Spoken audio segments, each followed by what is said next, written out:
అందరికీ నమస్కారం. వైఎస్ జగన్మోహన్ రెడ్డి గారు ఏ కార్యక్రమం కోసం రోడ్డు మీదకి అడుగుపెట్టినా జనానికి వస్తున్న ఫస్ట్ ప్రశ్న ఏంటంటే అసలు జగన్ గెలిచాడా ఓడిపోయాడా. అసలు తెలుగుదేశం పార్టీ మీడియా అయితే షాక్లో ఉంది. ఇంత జనం చూసి కేవలం 11 సీట్లకి పరిమితం అయిపోయిన వ్యక్తి 1.5 సంవత్సరం కాకుండానే జనంలోకి వస్తే ఇంత జనం ఎందుకు వస్తున్నారు అని చెప్పి టీడీపీ వాళ్ళు ఒక అనుమానం వ్యక్తం చేస్తున్నారు. హైదరాబాద్కి వస్తే కాదు, రాప్తాడుకు పెళ్లికి పోయినా అక్కడ ఆ జనం చూడండి. ఆ జనం చూసారా, ఆయన పెళ్లికి పోయిండా లేకపోతే సిద్ధం సభకు పోయాడా, మీరు క్లియర్గా కాన్సన్ట్రేట్ కనుక చేస్తే జనం రావడం ఒక ఎత్తు, వచ్చిన వాళ్ళు ఆనందం చూడండి. ఎక్కడో ఉన్న జగన్ని ఒక హాయ్ చెప్పాలనో మాట్లాడాలనో మేము ఓడించలేదని చెప్పాలని జనరల్గా ఈ జనాల ప్రశ్నలు అవి.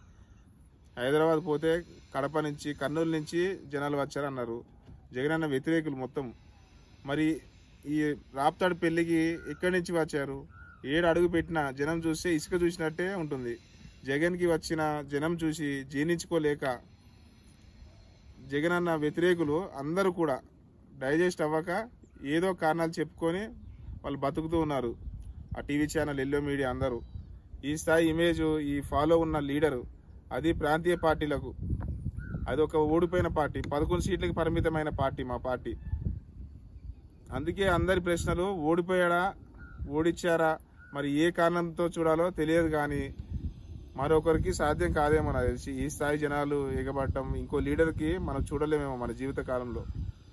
ఈ మధ్యకాలంలో అయితే అసలు అట్లాంటి లీడరే మనం ఇక్కడ చూడలేదు అనుకోవచ్చు. Thank you. ఇట్లా మీ పి కోటేశ్వరరావు, కందుకూరు నియోజకవర్గం.